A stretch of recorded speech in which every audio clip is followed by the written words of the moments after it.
We're going to wrap up here with this half with the Broncos, who you have. So Broncos, was debating Jaylen Waddle, but I ended up going with J.K. Dobbins. So I'm a big J.K. Dobbins guy. They obviously re-signed him in free agency, 2 years, $16 million deal. So they obviously value him. And for me, J.K. Dobbins was actually the 9th most efficient running back in the NFL last year in terms of yards over expected. And over the past 2 seasons, Mina, he's one of 3 running backs to be positive EPA. The other 2 were James Cook and Derrick Henry. So when you think of a top 10 running back, you don't really think of J.K. Dobbins, but when he's on the field, he's very much a top 10 level running back. And this offense from weeks 1 through 10, when he was healthy, they were 7th in the league at 4.8 yards per carry.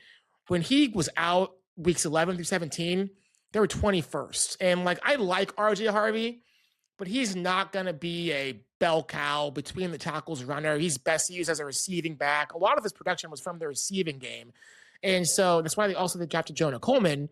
So J.K. Dobbins coming back healthy, adding a level of balance to this offense, because I'm an Oregon guy. I love Bo Nix. They can't ask Bo Nix to throw 35 to 40 times a game. Sean Payton just gets too pass happy. So having a reliable bell cow running back to handle the early down carries, allow Bo Nix to throw more off play action, to me is what they need to get back to doing. And I think J.K. Dobbins, if he's healthy, can come back and be that player for this offense.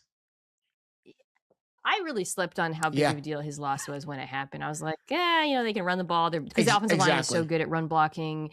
And it really was felt, to your point, you mentioned some of the stats.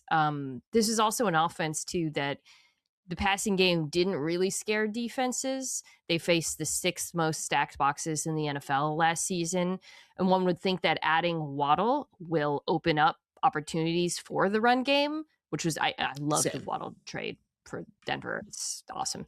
I think the question is, and this is kind of been the question in Denver, okay, if the opportunities are there, who's going to take advantage of it? Because we know they have a good run blocking offensive line. And if there's lighter boxes, it should be a top 10 rushing attack. There's no reason why this can't be. Dobbins has to be healthy for that to happen.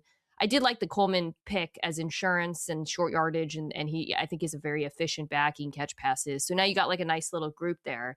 It was interesting there, because I think that was a team where folks thought they might do a big signing in free agency at running back, and they didn't. And that was really 100%. I mean, I thought they could be a Kenneth Walker destination. That would have been a great fit.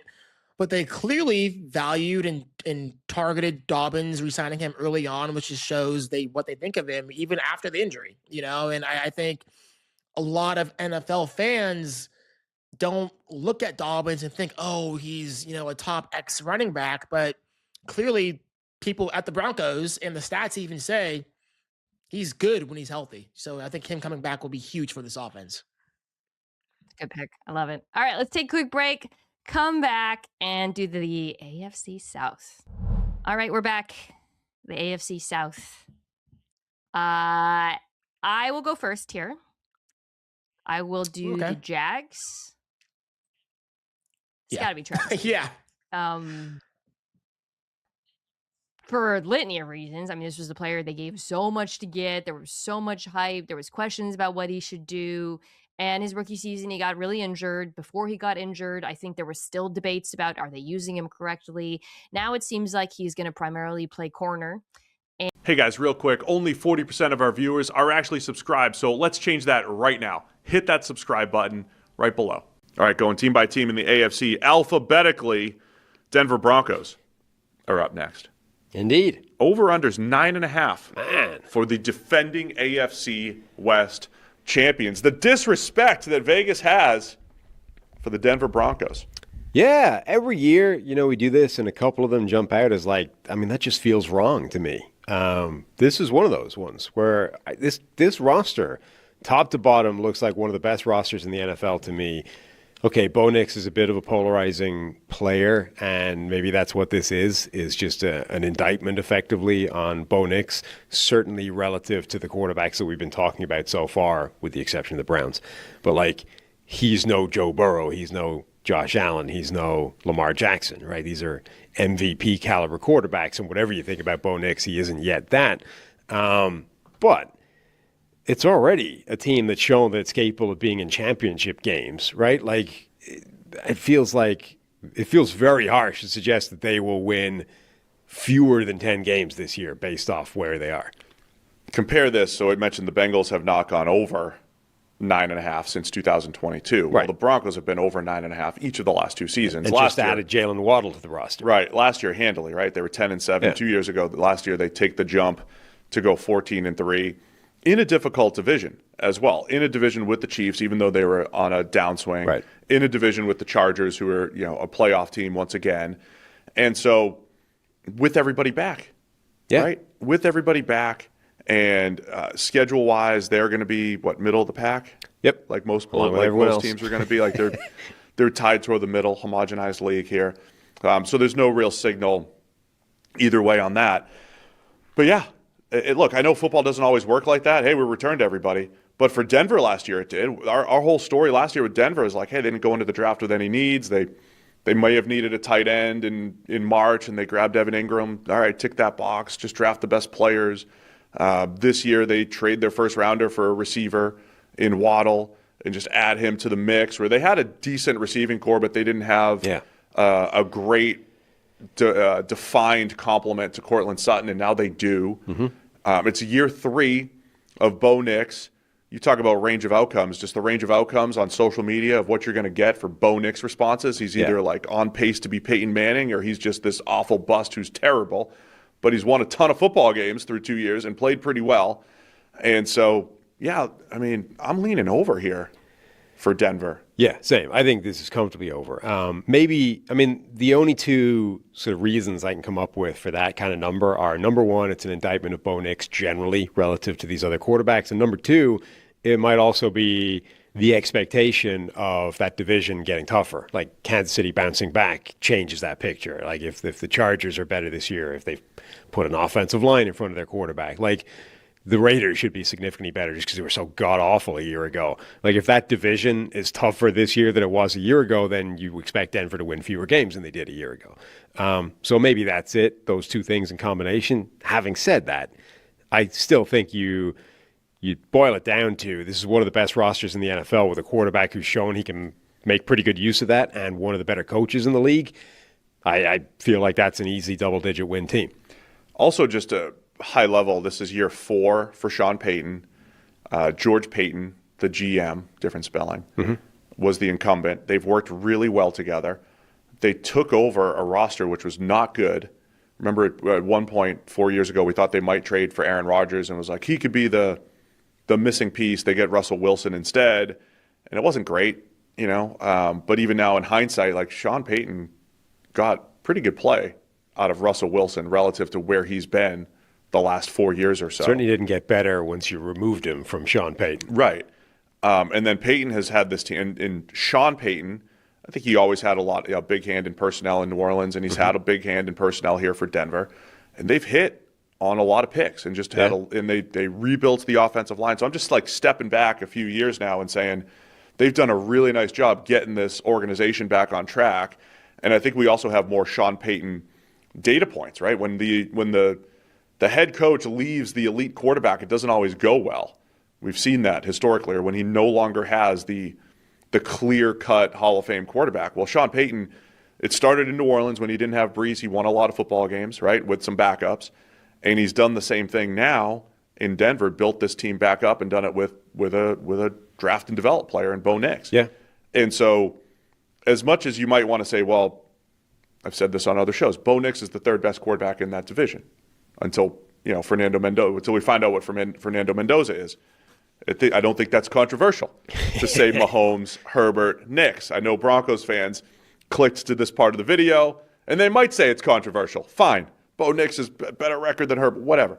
He's probably the 3rd best quarterback in that division.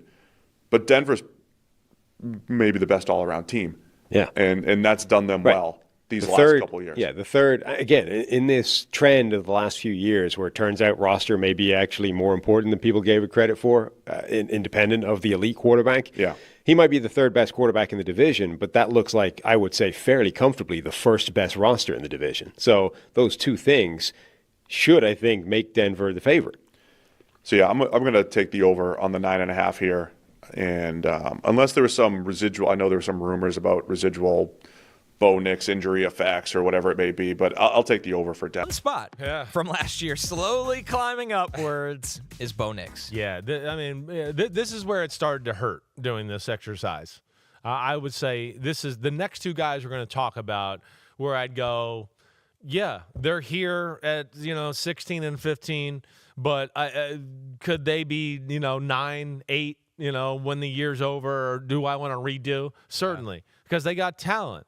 I mean, Bo Nix, I like Bo Nix's game a lot. I think really what I'm going to tell you about what I don't like about it is really just youngness and rawness and just getting a little bit better and more polished and playing a little more football at the NFL level. Right? Now, some of the two is just hard with Bo Nix is just that, not a lot of talent around him on the offensive side of the ball. You're not blown away by the receivers. They didn't run the ball all that great there last year either. Right. They're trying to change both those things. Yep. And I would say, too, in the most respectful way, I'm not always blown away by Sean Payton's offense. Sean Payton's offense has all the things you want in it, has all the answers. But do I come away just going, oh, my gosh, it's so creative. Oh, wow. Right? And that to me is maybe why we're having a new play caller there a little bit too. So we'll see. But let's Bo Nix. First off, clutch as hell. Let's talk about that. No doubt. Arm is that's the one thing when coming back that I would say is my number one thing. His arm is explosive. It's explosive. He makes a lot of big power throws. And then he can throw the ball really awesome on the run too, as we saw, right? Now, its efficiency is more about what the problem is with Bo Nix, and it's a little bit of all of it there. But these are things that you certainly can fix. And what I would say with Bo Nix, first off, is sometimes a little bit like Daniel Jones, where you go, wait, just because the Red Sea parted, you don't have to run. Right. You don't have to run. A little bit better pocket feel.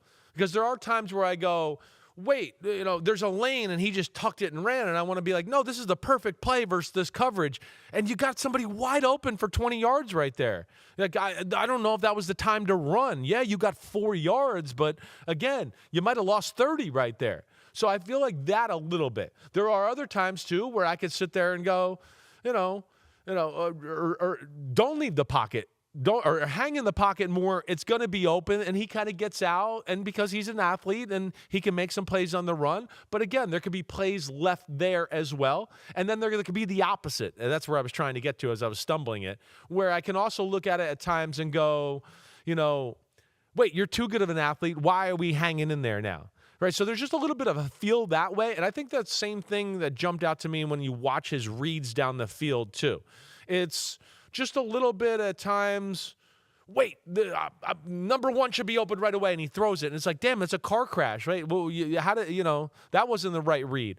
Or it's hanging on number one too long and not getting off of it to get to the next guy and just keep the offense in a good spot. They had too many spots throughout the year where you were like, wow, they look good for 2 drives. Okay, now they haven't moved the ball in 7 drives. Wow, they look good for a drive. They haven't moved the ball in 5 drives. And now, okay, we got hot for 2 drives. Okay, now we haven't moved the ball again. It's just a little all over the place that way. And I don't put that all on him, but he certainly didn't always help that, I guess, in that fashion. Yeah, he's one of the more interesting quarterbacks that people discuss in the NFL because he gets labeled definitely as, well, he went to the right system for him. Yeah. But it felt like towards the end of the year before he got hurt, we saw him start to evolve beyond that, and then he has a serious injury. Yes. So it's a difficult one to rank for this year because your thing always, Chris, is that this is a neutral environment for all these quarterbacks. Totally. Ranking them. Totally. And Bo's not going to be for everybody.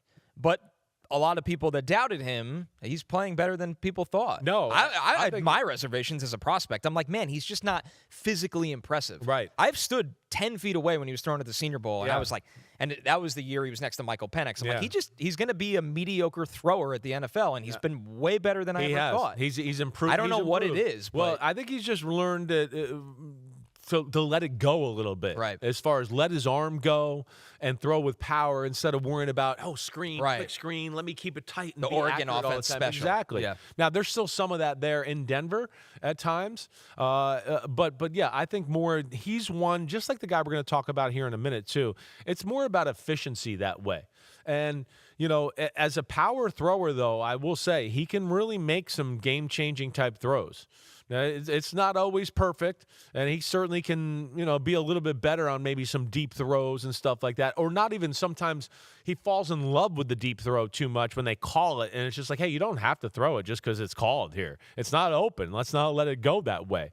But Bo Nix has all the ability and is still growing to be a top 10 quarterback. I don't have any doubt about that. And we'll see. With Jaylen Waddle in the mix here a little bit with them, will that change their offense and really change his game? I would think it does. But again, yeah, there's some talent here and there's some things to work on with Bo Nix. That's the thing. They've made the move now for a guy to elevate the offense in Waddle. They've made two big moves. They've handed the keys to Davis Webb to maybe bring a little bit more innovation to the offense. Totally. And they go get somebody that kind of gives you the layup and three-point ability. Like you could throw Waddle a screen, but you should also throw over the top of the defense. Exactly right. Yeah, and they need somebody to take some pressure. And I think that's where Bo Nix maybe fell into the getting tricked a little bit at times too, to going like, okay, we haven't done it. It's been 3 and out. It's been 3 and out. Now I got to make a play. I got to do something. And it's like, you tried to make a play. The play was there. Just run the offense. And you did that. And now it's 3 and out again. But I think anybody, you watch back their year, the offense was all over the place. The pass game was not consistent throughout. And yeah, there are games where you go, man, they can't do anything but throw it short. That's all they're doing. And then there's the next game where you go, man, nobody's open short, and yet they just had a few handful big plays down the field. But they go through some stretches of some, really underwhelming offense and pass offense during the year. And I would say with him, I feel like I might have watched more with him than anybody, because I was just like, so on the fence, and do I want to bump him up, and where do I go here? Ultimately, this is where he lands. Yo, homies, thanks for watching. We appreciate it. Now, keep following us through the offseason. We're going to take you all the way to the draft. You know that. We're going to be in the barn. Tune in for that. And then we got mini camps and a whole lot more. Hit subscribe to get reminders for all of our live shows taping Monday, Wednesday, and Thursday at 10 a.m. Eastern Time. Thanks again for watching. Remember to subscribe. Comment about his cool jackets every week. We'll see you next time. Peace out.